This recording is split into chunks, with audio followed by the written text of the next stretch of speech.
Bon, on va y aller. Alors, bienvenue à tous. C'est une rencontre d'information.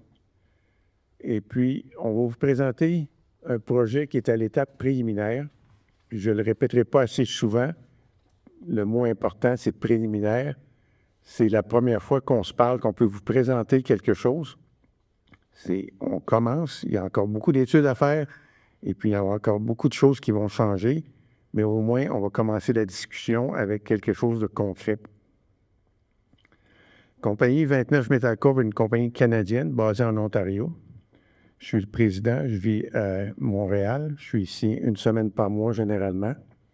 Et puis, je vais vous montrer qu'est-ce qu'on a en tête là, pour votre ville. On m'a dit de parler au conditionnel. OK, c'est important. Si je ne vous parle pas au conditionnel, c'est très dur de parler au conditionnel. Imaginez-vous que je vous parle au conditionnel. Les énoncés qu'on a sont prospectifs. Ça veut dire qu'en simple, vous n'avez pas besoin de dire qu'est-ce qui est là. On vous présente un projet qui est incomplet, qui est basé sur certaines études, mais elles aussi sont incomplètes. Il y a encore beaucoup d'études à faire. Et puis, le futur peut être différent de ce que je vais vous présenter. Notre équipe, alors mon bras droit, Denis, là-bas, qui est le vice-président exploration, qui est né à Chapais, qui a vécu à Chapais, sa mère est encore à Chapais, il est obligé d'aller la voir toutes les semaines quand il est ici. J'ai aussi mon bras gauche, André Bouchard, qui s'occupe de tout ce qui est technique au niveau de l'exploration et des activités, le terrain et toutes ces choses-là. Hassen, qui revient le congé de paternité là-bas, le géologue d'exploration. Et aussi Marcelino, qu'on vient récemment d'embaucher, les relations avec les communautés. Finalement, Charles Baudry, qui n'est pas ici ce soir, qui était le vice-président exploration jusqu'à récemment, qui possède une maison à Chapais. Je vais aussi introduire des gens comme Stephen Stewart, notre chairman, et Andrew aussi, qui est un associé, un type qui n'est pas ici aujourd'hui, Gotham, qui a fait beaucoup de travail pour la présentation. Je vous ai accompagné de certains consultants à la rangée en avant et puis qui peuvent être disponibles demain aussi pour les périodes de questions, les portes ouvertes qu'on va faire si vous avez des choses plus détaillées qu'on peut regarder dans la journée de demain. Encore une fois, notre vision du développement, c'est qu'on veut que ce soit bénéfique pour tous les gens de Chapais. Il va y avoir des bénéfices économiques pour tout le monde. Il va aussi avoir des inconvénients. L'important, c'est qu'on puisse en discuter puis qu'on puisse atténuer le négatif, faire en sorte que le positif bénéficie à tout le monde. Notre démarche repose sur la transparence. On a une volonté de travailler en partenariat avec la ville, les citoyens, les parties prenantes pour favoriser la cohabitation harmonieuse puis le développement du projet. Il faut qu'on soit clair, il n'y aura pas de projet si la ville de Chapais, les citoyens, ne veulent pas de projet. D'accord? On ne vous forcera pas un projet dans la gorge, c'est impossible. On va aussi vous parler de nos engagements en termes de pré-consultation, c'est-à-dire la démarche qu'on fait aujourd'hui, puis celle qu'on va faire dans les prochains jours, puis dans les prochains mois. Les décisions importantes vont être prises en consultant les gens de Chapais, OK?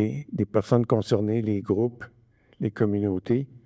On veut que vous participiez, on vous fait rentrer dans la cuisine avant que le pain soit cuit pour être capable que vous puissiez jouer dans la recette aussi, nous aider à bonifier notre projet, que tout le monde en profite. Rapidement à la rencontre, en plus de vous dire qu'est-ce qu'on va faire en termes de pré-consultation, vous êtes tous curieux de savoir qu'est-ce que le projet a l'air. On a mis notre communiqué de presse sur Internet plus tôt aujourd'hui. Je ne sais pas si certains d'entre vous ont pu le lire. On va en parler. Mais on veut aussi vous entendre, on veut aussi se connaître c'est quoi vos préoccupations après qu'on vous ait parlé du projet. Et puis la journée de demain aussi pour ceux qui sont disponibles. Et plus tard, si ça ne convient pas, je vais revenir à Chapais. Marcelino est ici. On peut se parler, on prend rendez-vous et qu'on se rencontre. Oups, excusez-moi. Voilà, encore une fois.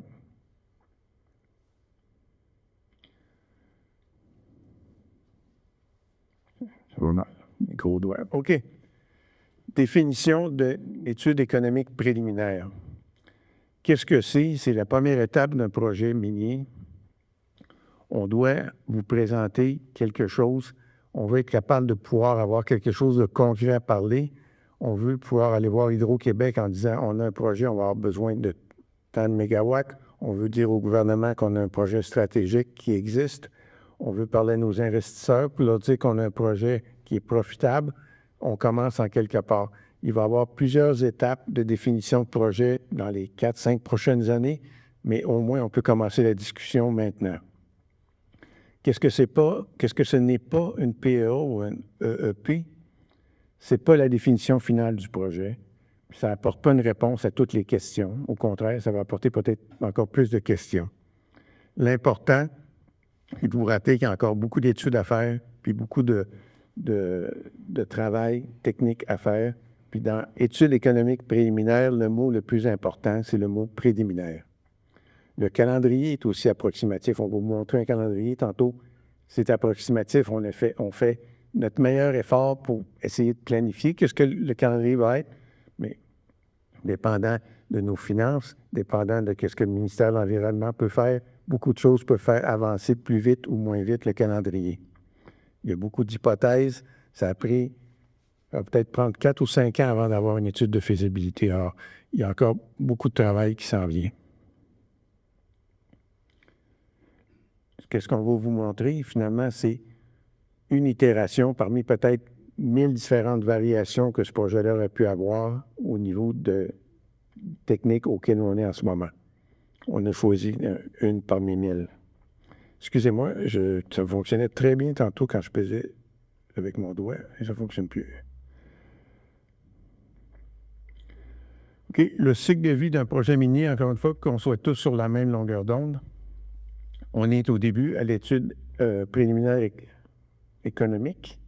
Il reste encore une étude de pré-faisabilité, une étude de faisabilité, tout ce qui a trait avec les permis et les études d'impact. Ensuite, la construction, l'exploitation, fermeture, restauration, ainsi de suite. Les dates que vous voyez là sont des dates estimées au meilleur de notre connaissance. Juste pour vous dire, pour arriver où on est aujourd'hui, en ce moment, la compagnie et des compagnies prédécesseurs, là, parce qu'on a changé de nom quelques fois, on a dépensé en dollars ou en actions plus de 19 millions pour se rendre où on est maintenant. Puis pour se rendre à la construction, on va peut-être en dépenser 4 ou 5 fois plus pour faire une étude de faisabilité, passer à travers les permis. Ça vous donne une idée de l'ordre de grandeur de qu'est-ce que ça coûte ouvrir une mine. Au niveau de la démarche, on a parlé de démarche participative. Qu'est-ce que c'est? Rappelez-vous, je pense que c'est l'an dernier, au mois de janvier, février, nous étions ici, on vous a présenté à ce moment-là notre ressource, qui est le premier pilier de l'étude économique. On avait une ressource, on vous a montré où on en était. Depuis ce temps-là, on a créé la table Ville-Mine pour pouvoir avoir des discussions avec le leadership de Chappais. Il y a eu beaucoup de choses qui sont ressorties de ça. On va en parler dans quelques minutes. Il y a eu 5 rencontres. Et on a un consultant qui nous force à respecter nos engagements. On a créé une politique d'achat local. On a une procédure pour la gestion des préoccupations et des plaintes qu'on va parler éventuellement, qui va être sur notre site web. Il y a la rencontre d'aujourd'hui, la rencontre de demain, puis il va en avoir d'autres par la suite. Ce qui est important de savoir, c'est que la préconsultation, c'est une étape qui est 100% volontaire dans un projet minier à ce niveau-ci de l'avancement du projet. Ce que ça signifie, c'est que 29 veut s'engager avec les citoyens le plus rapidement possible dans le processus. La raison pour ça, c'est que d'abord, on est transparent depuis le premier jour. Quand on est arrivé ici, on vous a dit c'était quoi le plan. On voulait faire une mine à ciel ouvert. On veut travailler ensemble pour éviter les surprises de part et d'autre. Puis on veut s'assurer que les décisions importantes vont être prises dans un processus de dialogue transparent avec les personnes concernées, les groupes et ainsi de suite, pour avoir les meilleurs résultats possibles. D'accord? Pas arriver devant du fait accompli, vous avez la possibilité de bonifier le projet ou de faire prendre une tangente qu'on n'a peut-être pas vue, qu'on n'a pas réalisé que c'était important. Alors, le projet au Pémisca, excusez-moi, ça allait très bien pendant la pratique, je vous garantis. La mine Springer a donné naissance à la ville de Chapet. Okay? Il y a près de 40 ans, ça a créé des bons emplois pour beaucoup de gens. Ça a eu un bon niveau de vie pour les familles de Chapet. Aujourd'hui, le cuivre redevient stratégique et le projet que nous avons va revitaliser la région selon nous. Ça marche encore, oui, je m'excuse. Comme on a sorti dans le press release qu'on a produit à 4 heures cet après-midi, le projet qu'on envisage va avoir un coût de capital d'environ 600 millions de dollars. On va dépenser environ 80 millions de dollars de dépenses dans les années les plus creuses, vers la fin, quand on ne fait que usiner les stockpiles. Ça va être à peu près 80 millions de dollars par année. Au début du projet, ça va presque être le double. Il va y avoir près de 400 millions de dollars de dépenses en capital pendant les 17 années de vie du projet. Plus la construction, plus la fermeture. On est ici pour presque 20 ans comme c'est là. Encore une fois, je parle au conditionnel, là, rappelez-vous. Avec la rencontre avec Table-Ville-Mine, puis les rencontres avec M. le maire, puis les gens qui gravitent autour de lui, il y a certains aspects du projet qui ont été proposés. La première, c'est qu'on nous a demandé de faire un projet générationnel, c'est-à-dire qui va durer une génération. Il n'était pas question d'avoir un projet très rapide, et puis on rentre, on mine, on s'en va. Le maire nous a demandé de faire quelque chose qui durerait une génération. On est proche de là en ce moment. On nous a demandé de mettre l'usine de traitement à l'intérieur des limites de la ville, de façon à ce que la ville puisse avoir de l'impôt foncier sur nos actifs. On l'a fait. En plus, on a décidé de ne pas faire de résidus liquides. Les résidus de la mine vont être filtrés, la densité de la pâte à dents, puis ils vont être empilés avec les stériles ensemble sur une membrane le plus loin possible de la ville à l'intérieur des limites de la municipalité. En plus, le projet se développe par phase de façon à ce que nous puissions minimiser l'impact sur la ville. Maintenant, je vais vous montrer la slide que vous voulez tous voir probablement. Je m'excuse. Alors, le projet se divise en 4 phases. En jaune, la phase première où on mine la haute teneur à la fois autour de Springer et Perry. Ensuite, en vert, la phase 2 où on s'approche de la ville jusqu'à peu près à 150 mètres de la première avenue. Ensuite, on va aller reminer autour de Perry. Et la phase 4, qu'on voit mal là, en mauve, où on va s'avancer jusqu'à la 2e avenue. Encore une fois, c'est une étude préliminaire, mais c'est comme ça que le projet s'envisage maintenant. Excusez-moi, on va faire comme ça encore. Un peu plus dur à voir, mais la phase 1, en gris, les 2 premiers pits dans Perry et Springer. La phase 2, où Springer se rapproche de la ville. Et ensuite, excusez-moi, 3 et 4. En termes généraux, la vue d'ensemble, c'est un peu comme ceci. Je m'appelle le viseur. Oui, je l'ai maintenant. OK. Je l'ai, mais je ne sais pas comment il fonctionne. OK. Alors, on commence ici. Il va y avoir un écran vert devant la mine. J'ai vu la 2e avenue, la fosse. Par ici, la fosse Perry, la fosse Springer, la fosse Perry. L'usine est ici. Cette ligne-là correspond approximativement à la limite de la municipalité. Une pile de minerais haute teneur pour le crusher et puis des piles de minerais de différentes teneurs parce qu'on va avoir une stratégie de stockpile pour pouvoir passer les plus belles teneurs au début. Voici la halle de résidus et de stériles où tout est empilé. le plus loin possible, c'est à peu près à 3 km de la ville, des étangs pour le contrôle de l'eau. C'est à peu près où en est le projet maintenant. Comme je vous dis, les choses peuvent changer encore. Ils vont changer, mais au moins, on peut commencer à discuter sur quelque chose de tangible. Les retombées et les impacts appréhendés, excusez-moi encore. Tout le monde se rappelle de Malartic, et puis je ne vais pas en parler plus que ça sur une slide, mais ça a commencé difficile. Maintenant, c'est beaucoup mieux. L'important, c'est de regarder les points les plus faibles de Malartic et puis de les améliorer, et puis de s'assurer sur les points forts de Malartic qu'on répète ou qu'on améliore encore, nous aussi. Du côté des retombées économiques, il va y avoir environ 400 emplois directs à la mine. Il va y avoir, si on se fie aux statistiques économiques, peut-être jusqu'à 3 emplois indirects créés dans la région pour chaque emploi direct. L'impôt fiscal ou l'impôt, l'impôt foncier va permettre à la municipalité d'avoir des revenus supplémentaires pendant une période de presque 20 ans. On a une politique d'achat local, on va avoir une politique d'embauche locale et de développement de l'expertise locale. Et éventuellement, quand la mine va être en production, et ça, c'est pas dans l'étude actuellement, là, mais c'est prévu, des incitatifs pour faire en sorte que les gens qui s'installent à Chapais avec leur famille ont des bénéfices que ceux qui vont faire du in and out n'auront pas. On veut que les gens viennent s'établir à Chapais.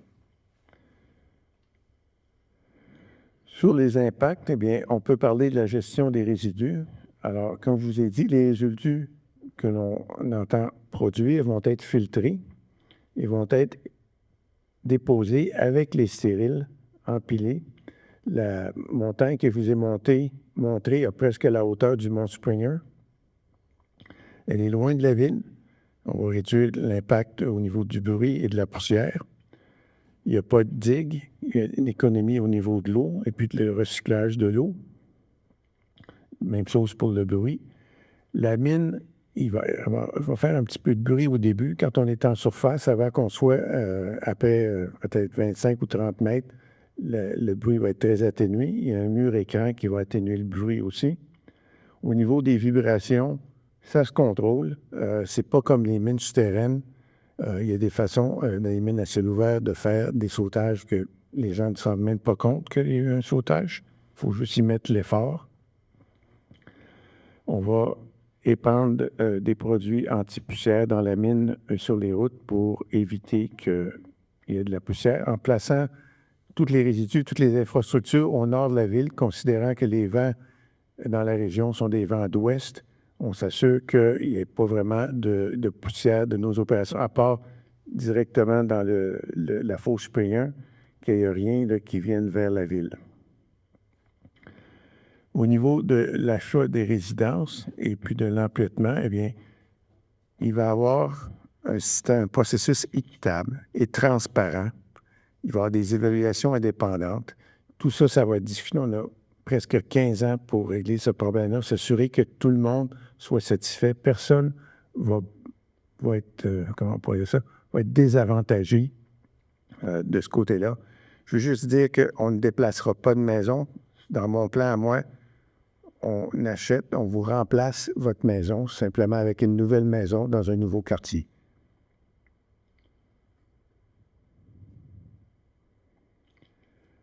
Au niveau des résidences, encore une fois, on parle de la 7e année de production environ, la phase 4. C'est sur le calendrier que je vous ai montré, c'est pas avant 2040.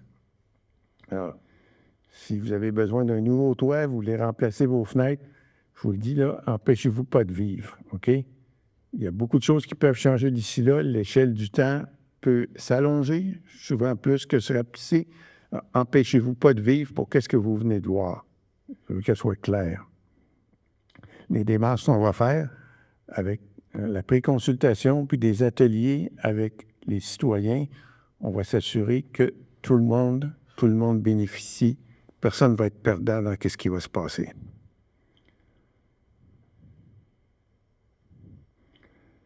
Les prochaines étapes, bien, dans les prochains 12 à 18 mois, on voudrait faire des ateliers thématiques en ville sur des sujets que les citoyens vont trouver importants, certainement au niveau de ce que j'appellerais en anglais le real estate, l'immobilier, et tous les autres sujets que vous jugez importants. On va pouvoir se rencontrer, en discuter. Vous allez avoir la chance de dire ce que vous pensez, vos inquiétudes, ou si vous avez même des solutions, on va les écouter, on va voir qu'est-ce qu'on peut faire pour les appliquer, bonifier le projet. On va continuer nos démarches avec la ville et avec les communautés autochtones aussi en même temps.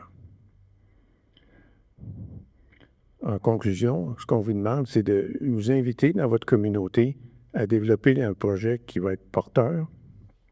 Et puis, vous rappelez que sans votre collaboration, ça ne fonctionnera pas. Je vous remercie. On va prendre des questions maintenant.